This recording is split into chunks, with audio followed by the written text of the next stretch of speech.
Hi, everybody. Welcome to another session of hashtag Gather to Grow. Here with me, Dawn Numdu on Food from Zanzi. I'm back with another session. I hope that your day was absolutely fabulous and that only good things came your way. And this week, we're talking sunflower farming.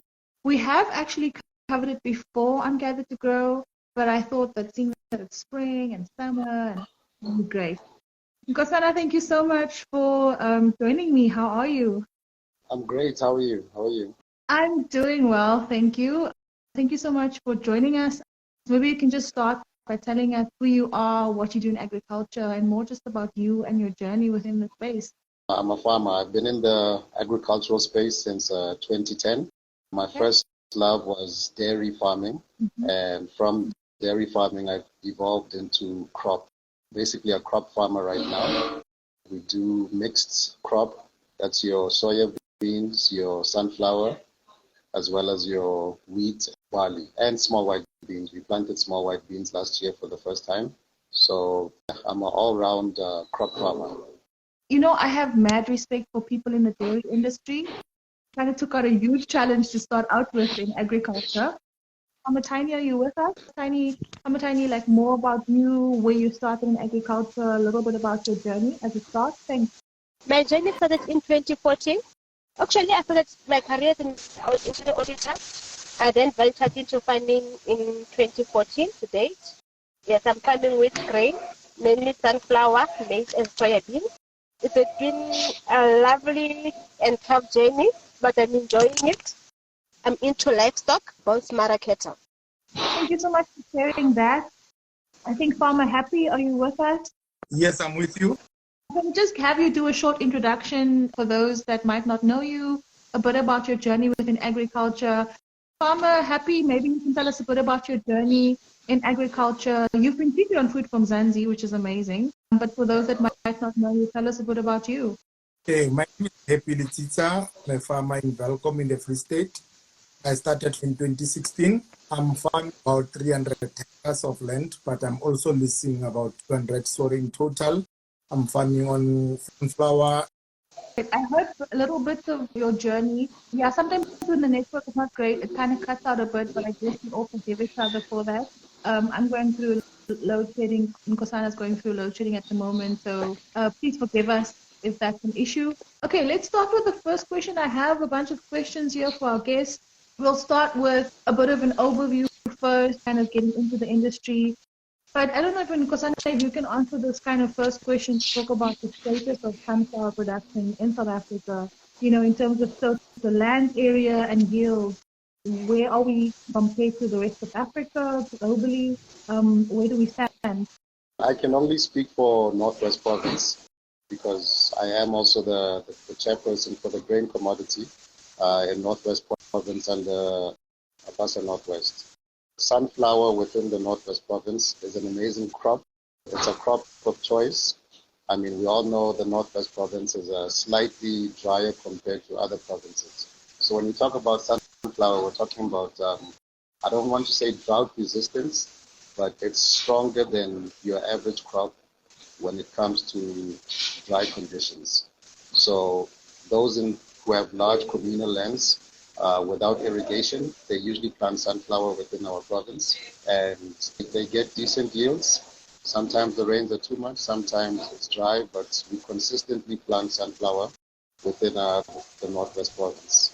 So it's one of our main crops within the province, and it does reasonably well. The price has been good in the past few years, except for this year. This year, the drop just went down. It's been horrific this year. But sunflower in the Northwest is one of our preferred crops. Tiny, any comments on this?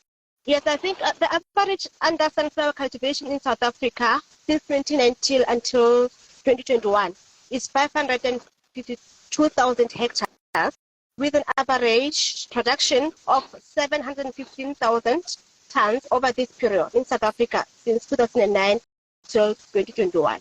And I would like to go into more of the details of the production side.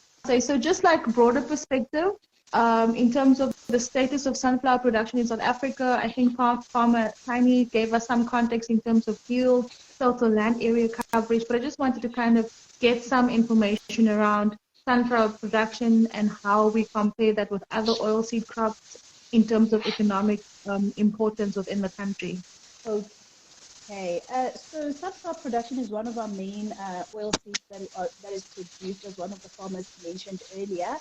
And also the other lady did mention that we are harvesting around 700 something tons per year. And we have a reduction this year just because of just some late plantings that happened, and some areas were planted under maize or soybeans, for example. As we've seen, we have like other crops that take some preference, and usually producers will do that based on profit decisions or due to climatic conditions. So our sunflower is really like very good in terms of production, in terms of resistance as well. Even during drought areas, you'll see some producers move to sunflowers. Relative to the other economic importance of sunflowers, when you compare to the other oilseed crops, it can literally vary from year to year due to factors such as the market demand, global commodity prices, and just the agricultural like policies or trade impact, right?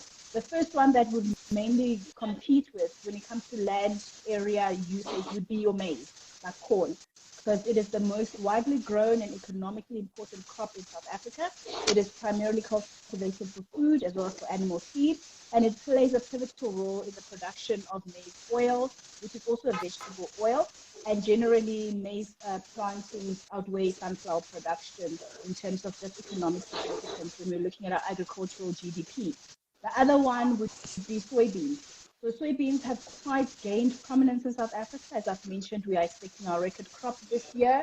And that is also just due to the higher protein content you get with soybeans and its versatility in terms of like the various food and industrial applications you can use for soybeans. It is making it quite an economically important crop that we've seen so far.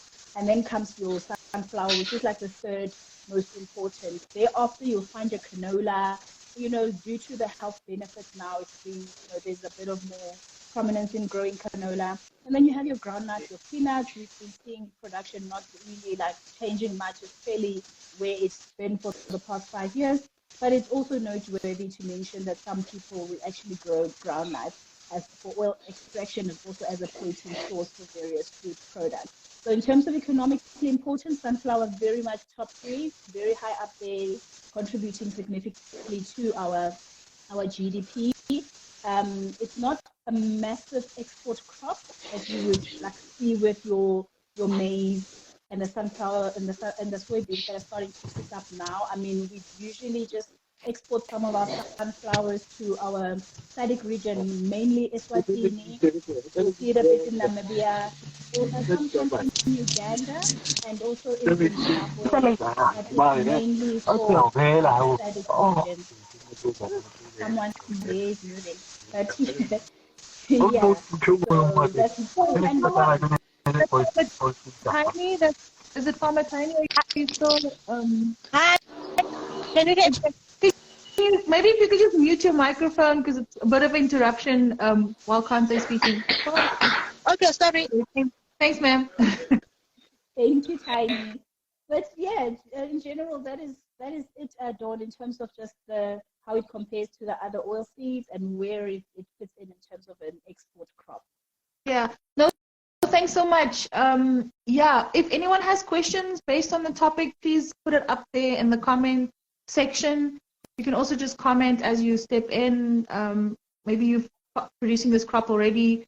Maybe you have fellow farmers producing it. I'm like in awe with what Nkosana is drinking there. I'm just like, what is that? It's water. Nkosana says Every time he looks, I was like, oh, that looks so good. Anyway, but like I got totally sidetracked there. When I try to find farmers, to kind of speak to, people were like, go to the Free State. The Free State is where the sunflower farmers are at. So if you could just talk us through maybe the major sunflower producing regions within South Africa, and why this is specifically suitable. I think Nkosana mentioned that briefly, spoke about the climate in the Northwest Province specifically and why it's so suitable. But if you could just give us a bit of a brief outline context, I think that's like the gist of what you'll be contributing to the session, and then I'll bring Farmer Happy back to talk more about the hands-on farming stuff. Cool. The Free State is the largest producing province in South Africa in terms of hectares for sunflowers.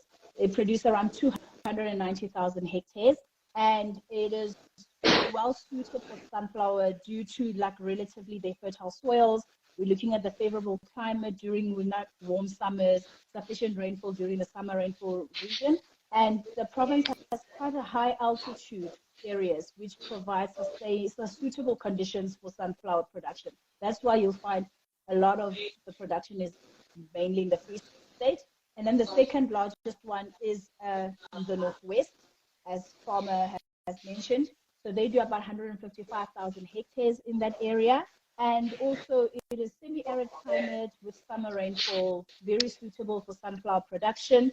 It is, and also like you can see that our sunflower producers in the Northwest, they can grow the sunflowers alongside other crops like your maize or your sorghum if they want to. And crop rotation practices are common to maintain soil health in that area. So you would find in the Northwest, they can hire it. The third largest is Limpopo area, around 100,000 hectares. And in Limpopo, that province has quite a diverse climate, and that allows for sunflower cultivation in certain areas that has that adequate moisture and suitable soil. So those are the top three. The others are quite small in hectares, but then after after Limpopo, you'd find Mpumalanga with 5,000 hectares. And Mpumalanga also kind of same thing with Limpopo, quite a diverse climate. They've got adequate sunshine, they've got good summer rainfall, they've got fertile soils, making it ideal for sunflower cultivation. And then you'll find like the Northern Cape and then Gauteng and a bit of the Eastern Cape and KZN also growing some sunflowers. But those are like very minimal, like below 1,000 hectares. So the majority is the Free State, the Northwest, and then Limpopo. So if you're in those regions, you are like contributing, say, 90% of the sunflower production in South Africa. We definitely hope to be number one within the next 3 to 5 years. Yes. We're working hard to create sunflower cities or sunflower regions. So 3 to 5 years will definitely be number one. That is not love it. Province. I mean, I'm sure the Northwest Province farmers are like out just saying, yes, go. But definitely, I think that's great. I think Free State Farmer Tiny, are you taking on that challenge to increase your production compared to the Northwest? Of course. Bring it on. Yeah. No, that's great. Thanks, Conte. I'm gonna, for the sake of getting Farmer Happy back, I'm gonna ask that we kind of switch over. I really appreciate all of your contributions. You did say that you would stick to the most of the broader perspective for this. I appreciate your time. You're always great to talk to. Doing great things, always. But yeah, so I'm gonna thank you so much, and I'm gonna get Farmer Happy to come back. Farmer Tiny, let's talk about to get your take on this as well. Let's talk about the factors that kind of influence the choice of sunflower varieties that are grown in South Africa, and then I'm gonna also get Nkosana to talk about what they kind of choose in the Northwest Province. But I'm gonna get you, Farmer Tiny, to just talk us through a little bit. Thanks. Are you still with us, ma'am? I think she's muted. If she can unmute. If I'm doing the choice, it depends on the country what choice. You know, we try oil content and we try potential yield, especially in terms of oil mass. And even plant types, disease resistance, and so on and so forth. Sorry, I'm not sure if I heard the gist of that. The network might be a bit of a challenge. Nkosana, maybe you can take that one, and then I'll just quickly figure out what's up with the network. Thanks.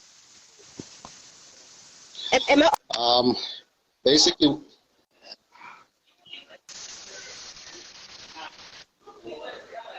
yeah, Farmer Tiny, I'm gonna maybe ask you just to check your network connectivity, and then maybe drop and reconnect. And then I'm gonna give over to Nkosana, and then he can just respond to this question, and then we'll try to bring you back into the conversation. Is that okay? That's fine. That's fine. Okay, thanks, ma'am. yeah. So when it comes to the different cultivars, Depending on the regions, we basically depend on the agronomists within the regions to give advice, because there's new technologies being applied to various seeds, whether it's sunflower, whether it's soya, every year. So you'll see that maybe this year there's a new drought-resistant, more stronger, a bit more drought-resistant, or one that is resistant to pests. So depending on the region, it's just a matter of keeping on trying different cultivars and seeing which gives the best results in terms of yield, in terms of production. Yeah, that's what we do. But there's always a thin line between salespeople from these companies and agronomists. So farmers must always look out for that. Don't get caught up taking advice from salespeople within the industry. Rather look to your agricultural agronomist and scientist to actually give you thorough advice. I mean, a seed company will always say, our seed is great, our seed is the best. But you need to take your time and do a bit more thorough research to see what is the best for your area and for your conditions, and for the assumed incoming weather. Like right now, we're predicting El Nino, which is why if you look at the Northwest, those who are planting soybeans have decided to put in sunflower, because we don't know that whether it's going to be a good rainy season like the past 3 seasons, or it's going to be a little bit of a dry season. But the assumption that it's going to be a dry season, yeah, our farmers are planting sunflower. Even with the government grants, I think as far back as about 3 to 4 weeks ago, the Department of Agriculture within the Northwest Province has given seeds to several emerging farmers, as well as co-ops and tribal farmers within the communal lands. So yeah, sunflower is going to be quite big this year in the Northwest Province because of government intervention and just farmers taking the decision to maybe not plant sunflower, not plant soybeans or maize, and stick to sunflower. I think the strategy is clear in your province, and I also like that advice in terms of not going to your sales rep and asking them for the advice around varieties to plant. That's actually I'm not going to lie, that's probably one of the first times that I've heard someone say it, and it's such a clear and obvious thing. But yeah, thanks for that advice and for that take on the specific question. It's not an obvious thing, because there's a very thin line between the sales agents and the agronomists, because you'll find that some salespeople are scientists or are agronomists, and others are just salespeople. So it's not an easy thing, and it's not an obvious thing. Yeah, I mean, okay, that's why I'm saying it's the very first time that I've actually heard someone share this kind of advice. But yeah, thanks for that. Let me see if I can get Farmer Happy to come back. Farmer Happy, if you're still in space there, I can invite him back, because he's one of the farmers that speaking to us this evening. Farmer Tiny, if I can just ask you to mute your microphone, if you're not audible. Got it. Hi, Farmer Happy, great to have you back. So maybe you can take the next question. And also there was a comment here talking about a specific variety. The person saying Agsan 5103, CLP works wonders from my experience. If you'd like to comment on that, mention something about it. Thanks for the engagement. I love it so much. And then Duncan also saying contest commitment shines brightly. Thank you, Duncan. I agree with you. She's always like doing the most and just living her best agri-enthusiast life. Okay, Farmer Happy, if you could maybe focus on, primary pest and disease challenges facing sunflower farmers in South Africa, and also what management practices are employed by them, how do they kind of deal with this, and what has your experience been like farming with this specific crop? Yes, in my experience, I realized that there are some diseases associated with planting sunflower, but the other one, which is you manage them by doing the crop rotation. You know, there's some diseases when you use same yes, several season planting the same crop, you attract diseases. So doing crop rotation also help, especially for sunflower. There are diseases which you, if you don't do a crop rotation, which will incur in the later stage. So, but we are using a variety of seeds, which like the scalp, the tear field, which other one also got inside the with the control of herbicides there and all that. So I think adding on the what other things that it depends on the variety which you are planting. But most importantly, the agronomist is the one which are playing a major role because they are the one which determine what you have and which variety can you use in order to get a maximum yield and for all the pests all that and the sickness. No, definitely. I think it's always the importance of consulting is very vital. Consulting these experts should never be overlooked. And I think that's also the timing, because also you can attract the diseases by planting late, especially when we get a lot of some diseases are normal there. So when planting, dealing with sunflower, you must be on time. Yeah, I know since we, due to the rains and climate, we take chances and plant it later, but the normal time to plant it is basically November and then till the end of December. And the yields are very good when you plant that time, but sometimes due to the challenges of the climate, we end up planting one, which affects a lot of diseases, and sometimes the yields, the weight, you know, there are companies which we are taking our sunflowers to, like Yoko, which the oil content is important. So planting late is, I wouldn't advise a beginner, a farmer of sunflower to plant late. Rather in time and do it way, and then it needs a land preparation to avoid these diseases and sickness. So your land must be clean, land preparation, and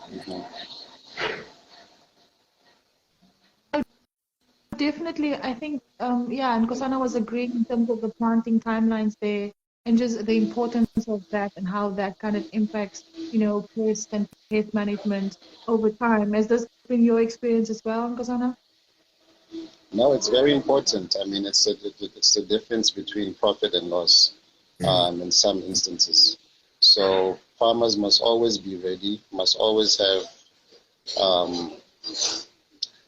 be looking on their phones to see what the weather patterns are going to be within the next 30 days and just plan around that. And also be ready to execute if that changes and just change your plan. But planting on time is critical. Because you don't want to delve into the winter season and then you have issues of frost. Yeah, planting on time is critical with any crop in agriculture. Yeah. Farmer Tiny, any comments from your side on this question? You know, what has your experience been like? Any challenges in terms of this that you've encountered that you've had to overcome? And are there any specific crop management or pest management systems that you've used to kind of protect yourself against them?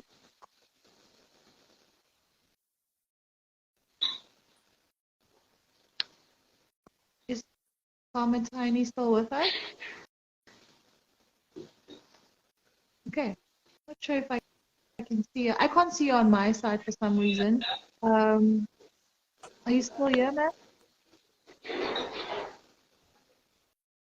Okay, let's talk about I think we've briefly covered planting, planting time, harvesting season for sunflowers. Can we talk through just the timelines of that briefly? Rosanna, do you want to take it? I hope that Farmer Tiny is still with us. I don't want to kind of miss her as part of the conversation, but you can just talk us through that that aspect of the farming with this commodity. I mean, depending on the cultivar, you're looking at about 4 to 6 months. But if you plant in December, you should be able to harvest within May or June. It also depends within the region. I think the guys in the Free States, they plant in November, December. But on our side, November is a little bit too early to plant sunflower in the Northwest. So our guys will plant sunflower, you're looking at from December to the latest. And I mean latest when you're really pushing and maybe the rain has delayed you or other factors. The latest you can plant sunflower, according to me, in the Northwest Province is the 15th or the 14th, rather, 14th of February. Always think Valentine's. You need to have your sunflower in the ground before Valentine's. But ideally, you want to plant in December and January so that you can harvest on time. So that if you're planting twice a year, for those that have irrigation, you want to be on time to plant your winter crop, whether that's wheat, whether that's barley, whether that's canola. But if you plant late, you might miss the winter planting season, and that's just going to affect your annual profits. And yeah, it's going to be quite a difficult season. But sometimes these factors are beyond our control. But you know, as farmers, we stay faithful and we do as best as we can within the constraints of the weather and the time. Yeah, no, definitely. How does it differ for you in the Free State, Farmer Happy? Yes, so yeah, it's almost the same like what Nkosana is saying, but here is in our advantage to plant earlier in November and December because of our rain pattern. But we are taking time to plant January and February. But on our past experience, we found that the weight and the yield is not like someone who planted earlier. So, you know, when you deal with sunflower, the weight is very important. And the oil content, someone who planted in November compared to someone who planted in. So I think the time frame is very important. I don't think I understand enough of the agro processing. So you're saying that the weight is important in terms of sunflower production? Maybe you can just explain it briefly to us. So why is it important in terms of the processing? Is it that? Is there more seed? Like I'm totally blank when it comes to it, and I kind of just want to explain the very simple things to people who might not know about it. Yeah, I guess sunflower we are using for basic. So the oil content, like companies like which pays you according to what your sunflower is, the oil content percentage is on sunflower. So later sunflower will have less oil contents, which means less money for the farmer. But sunflower with high oil content will have bigger returns for the farmer. So for someone who's taking it for the other silos and vessels, you mentioned them, I think the oil content is not so much important, but the weight is also important. You get someone later, his is due to, you know, sunflower depends on the sun and the rain. So it needs both of them. So that time, sometimes the frost is approaching or the winter, then it hasn't finished flowering or whatever. It affects the weight also. But if you plant it in time, it gets to have everything it needs, and then the weight will be there, and then the oil content will be there. So you'll have a quality sunflower. Yeah. I see Farmer Tiny saying she can see us, she can hear us, and I want to kind of get her voice into it, and I want to talk about like what kind of support there is for farmers, sunflower farmers. Are there any specific government subsidies, support programs available for sunflower farmers in South Africa? I see Nkosana is like sighing there, like what's that sigh about? I need to understand it. Are there anything that farmers can? Who's gonna take it? No, Who's gonna take it? as you can see, Farmer Happy is passing it my way, but that's okay. So, I mean, the South African atmosphere within agriculture, there is a lot of support from not only from government but from agricultural entities. I'm talking about the corporations, I'm talking about the seed companies, I'm talking about the buyers. Now, the challenge, I don't like speaking about challenge, which is why, and I apologize for ignoring your first question, but the challenge is that we as farmers, especially black farmers, we need to make ourselves attractive to these opportunities so that we can receive these the supports, whether it's in the form of grants, whether it's in the form of interest-free production loans, whether it's in the form of just walking into a bank and getting a normal production loan. But how does a farmer make themselves attractive? One, the bank, even government, they always want to look at your track record. We're talking about at least 3 years of historical production. Whether the production was a success or failure doesn't matter, but just to know that you've got a bit of traction and foot in the game, because nobody wants to invest in someone who's going to be a fly-by-night. So with government, I mean, government cannot support all the farmers, and I'm not speaking for government. I fight with the department every other week. But there are grants. Just like I mentioned earlier, within our province, there were several farmers that received seed, as well as fertilizer and diesel. And that was for planting sunflower of 50 to 100 hectares. Now, 50 to 100 hectares of sunflower, that is a serious amount of money that goes into the production. You're looking at about anything from 450 to 700,000. That's the production input. So when government comes to the party to subsidize the farmers in that way, it's a wonderful thing. However, there have been challenges where, government will have these programs and initiatives, but they don't understand what Happy was talking about. Happy stressed so much on the time factor of planting and harvesting and what impact it will have on your profitability and your crop and your farming enterprise. So you will find that in some instances, they will deliver the seed in January, but the planting season is over. And now you have to hold that crop until the next season. But I guess, with time in some areas, there's improvements. In other areas, it's still a fight. So, the onus is on us as farmers to make ourselves attractive to the support that is out there. There is a lot of support, but it is a challenge to knock down these doors and get that support.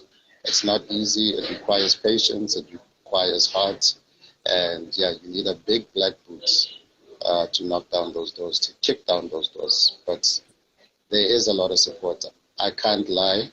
It's not easy to access, but the support is there, whether from the banks, commercial banks, whether from your, what do you call them, your DFIs, your developmental financial institutions like Land Bank, whether it's through your maize trusts and all of these levy collecting entities. And one just needs to do their research. I mean, the likes of Tiger Brands, they have their own enterprise development that supports farmers, and many others such as Pioneer Groups, which is now PepsiCo. There's many initiatives out there from all agri players. Sorry for the long answer. No, it's perfect, and it actually made me think of like another discussion that we should probably have very soon around, all of these entities and, establishments that can support farmers that people don't really know about. You're used to the common ones, but there are way more out there, and it's just about finding the information and gaining access to it. I think we've tried as far as possible at Food Mzansi to offer this information continuously to farmers in the sector. And I hope that we are doing that as it's entities like Food from Mzansi that provide that information. I mean, you guys are instrumental to our industry, and a lot of farmers are out there on their own, and there's no reason or need for anyone to be on their own, whether you're a member of AFASA or any other entity. This just helps your journey in terms of getting information, because you can't do it on your own within the agricultural space.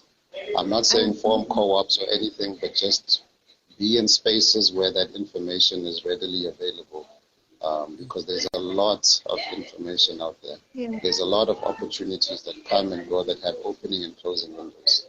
So yeah, we salute you as farmers, and yeah, this is a beautiful platform you have. Yeah, no, thank you. I mean, I love being here. I love sharing the information. I love hosting these sessions.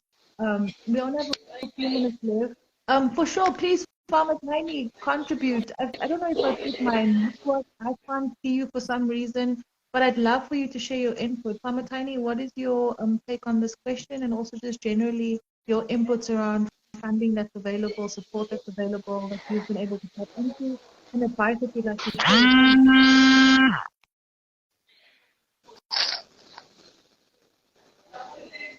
Are you with us, ma'am? I think they might be muted. I'm not sure. You're waiting for Farmer Tiny? Yeah, we're waiting for Farmer Tiny. I don't know, for some reason I can't see her. Can you guys see her? No, Please comment on the chat. there are other forms of support. What Nkosana is saying, there's a lot of opportunities out there. Sorry, Nkosana, can you just mute your mic while Farmer Happy is chatting? Thanks. There are a lot of opportunities out there. We can't, adding on what Farmer Nkosana is saying, we can't always depend on the government. There are banks out there. There are institutions which are willing to help, which are also coming to us head on. And then thanks to your guys on your platform of Food from Mzansi, platforms like African Farming, people start to recognize that there are farmers out there. So they come head on to us, and then they show us what the opportunities they've got. So basically, for someone who wants to start doing sunflower farming, you don't have to wait for government or to go and knock on government. Just Google around and then play around there. There are also a lot of opportunities for companies which are willing to assist up and coming farmers. There are companies like FarmSol, which are zero rated, which are offering zero rated loans. So it's all, people are waiting a long time, and time is not on our side since we are leasing these lands, and then soon or later the expiry of the lease will be there. So it's better to not to wait for the government, because okay, it's nice to wait for the government, but not to depend on the government. You should try the other ways around. I think now it's so nice with every bank coming on board and then wanting to assist, I don't want to say, to put it on like a black emerging farmers. So if you are in emerging farmers, all big banks want to assist, especially if they see your administration, everything is in order, and then you are trying and you show potential that you can have returns, and then you've got the love for what you are doing. So you can't wait for the government and then say, I'll wait for the government for the grant. So sometimes if it's your passion, you are on farming with a passion, go and knock on the banks, and then I think there's assistance there. And then there are a lot of companies, VKBs, you mentioned them, all of them, they are now, I think they are obliged by the government to assist emerging farmers. So it's just information is not readily available. So we must go out and look for it. And then all the opportunities are still there. So we all started like that, and then the government will find, I think they like the train which is moving. So they'll find us moving. And then once they see that you are moving, then they will come with their decks on board. So we mustn't wait for them. No, I agree 100%. Farmer happy. Nkosana, maybe if I could ask you to drop, I think the issue is that this platform, I like it, but I also don't like it. I can only have 2 people at a time. And you know me, I love different voices. I think Farmer Tiny is also saying she begs to differ. Nkosana, if I can ask you just to log out, and then I'm going to get Farmer Tiny to come in. Thank you a million, for joining and for contributing. I really appreciate that. I'm going to get Farmer Tiny to come through. I really want her to share some of her thoughts, because she's actually disagreeing with you, Farmer Happy, and I love it when we disagree with each other, because it means we get to engage and we get to kind of hear what. There she is. Hi, lady. I'm so happy. Thank you. Not to corner somewhere. The thing with this platform is it's only my second time using it, so you have to forgive me. I'm still figuring out the nitty-gritties. But thank you so much for being here. Okay. Yes, I get you. So you disagree with Farmer Happy on that last point? I think. Sorry about that. I beg to differ with both gentlemen regarding the funding, the model, and the manner in which it's done by the government. Yes, reality is that as farmers, this is a business, an agribusiness, is an entity that we agree. But we should take it into account that we are first-generation farmers as Black people in this industry. And I think my colleague Ndate Happy will agree with me. For you to be commercial farmer in this grain industry is very difficult and it's very costly. We're talking millions and millions of rands here. Mm-hmm. So now, I think if our government, yes, we do acknowledge the assistance that they are giving farmers, but for me as a Black woman in this industry, as a first-generation farmer, it is not sufficient enough, and it doesn't take us anywhere. For instance, you cannot support a farmer in this year and then just leave them. The next day, you don't support them. The gentleman had mentioned the climate conditions, the disease and everything that can occur in your production and temper your production. For a farmer to be sustainable and to be commercialized, at least the government should support them for 3 to 5 years at the least, in succession, so that farmer can stand up and just say, and then now at least now I found my feet and I can also be sustainable. Yes, there are programs, nice and good, but now, and that assistance, does it cater for the needs of the farmer? Does it really talk to the business plan and the business model of the farmer? That's another point now. You see, I happened to be at the BRICS Summit, exhibiting the grains, sunflower, maize, and soybeans. There's a appetite for South African grains out there. The Egyptian bank approached me, Brazil approached me, Russia, Mauritius, that I'm also in talks with them. There is market out there. But the problem is now the expansion part.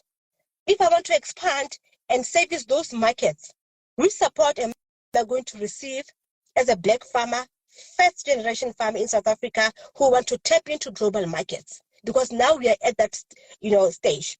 So now I think there should be some of a model whereby at least not all of us can be commercial farmers, I agree, but there should be those who are being supported, to partake in that space, and to be able to compete in that space as black farmers in South Africa. And that's actually one of my next questions that I was going to ask in terms of, what are the main export markets for South African sunflower products, and how, is the demand internationally for this? How has it evolved in recent years? And you've just actually spoken to that. So people really like approaching you to say, we want this commodity from South Africa. We could just talk to that a little bit, Farmer Tiny. Yes, we've got Liz. Last year in October, I happened to be in Mauritius for the global markets and, trade in Mauritius as well. There's a need for sunflower and even the agro-processing part, because now I'm going to start to beneficiate the sunflower seed into sunflower oil, because there's a need, there's a demand out there. Hence, I mentioned the BRICS Summit, of which I happen to partake in. There's a demand for grains, there's a demand for sunflower, there's a demand for maize, there's a demand for soya in Africa as well as Asia and elsewhere. So now, remember, we take joy and pride in our climate in South Africa, because now we have an ample land, to be able to partake in that space. So, but now the problem is the expansion part. How are we going to service those markets? The demand is there, the markets are there. South Africa has laid a solid foundation for us as farmers, to partake in those space with bilateral trade amongst African countries and other countries as well. You name your Botswana, your Mauritius, now the China, but now how do we service those markets if we don't get sufficient support in South Africa as black farmers? This is one of my final questions. We don't have a lot of time left. I don't want to take more time than I need to from my guests, but I would like you to also just talk to this a little bit, Farmer Tiny. What are the innovations or advancements that have been made within the South African farming, your sunflower farming practices, to kind of increase productivity and, sustainability within the sector? Are there specific, studies being done? What is the research that's being done? How do we understand it better? How do farmers actually access that information and resources and research that's being done on it? I would like to just kind of know more about, what are the avenues and how can we explore it better? Thanks. Okay, last year we've launched a biosecurity hub at the University of Pretoria. I happened to be invited there by the minister, who was Mr. Tokojidiza, who launched the hub. And fortunately enough, in South Africa, there are a lot of studies have been done and researchers. And now they've come up with a clear field, model, so to say, the clear field that will be accompanied by Euro-lightning, for us to be able to, to control the weeds, because the weeds are the very, enemy of sunflower. So now that is the innovation that has occurred in terms of the hybrid, because now we have clear field seeds that people will attest to that, and then at least it gives us, advantage to spray it if there's any disease or any weed that is hampering the production. I think for now, I would say that is the main innovation that has come up in South Africa, the clear fit and the Euro-lightning. Thanks so much. Farmer Happy, any take from your side, any new innovations that you've kind of put into practice, sustainable practices into your farming business? Yeah, the innovations which we are coming with also is the means of, what do we call those things? Drones. The drones. Because when we got too much rainfall, we can't get to the land and do the spraying. But the challenge is that those drones, they are costly. So basically, that's the kind of assistance which we will like our government to assist with, because then the drones, you can fly over the sunflower, you can control your weeds and everything. So that's kind of innovation which is very important. The drone, and it's time consuming, it's very good in time, can do and it's cost effective because you don't pour a lot of diesel like a normal tractor when you do the weed control. So the drones, I think that's a kind of innovation which is now coming, and then which which will assist us because on rainy season the tractor can't even get to the land. So with the drones, it will definitely go there.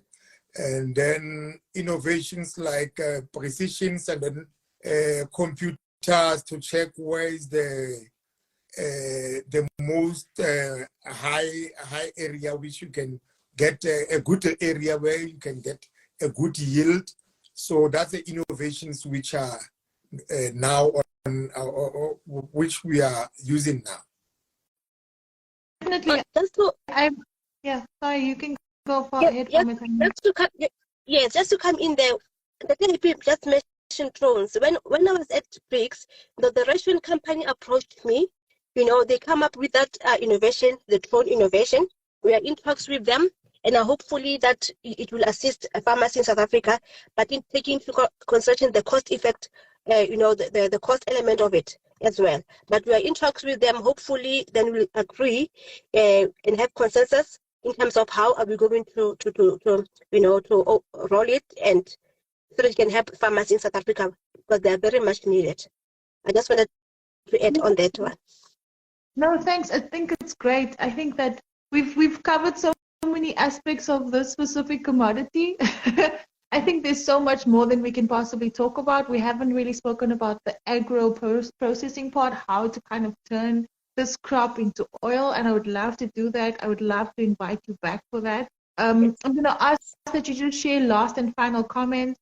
Conte and Nkosana, I don't know if you want to come back for that.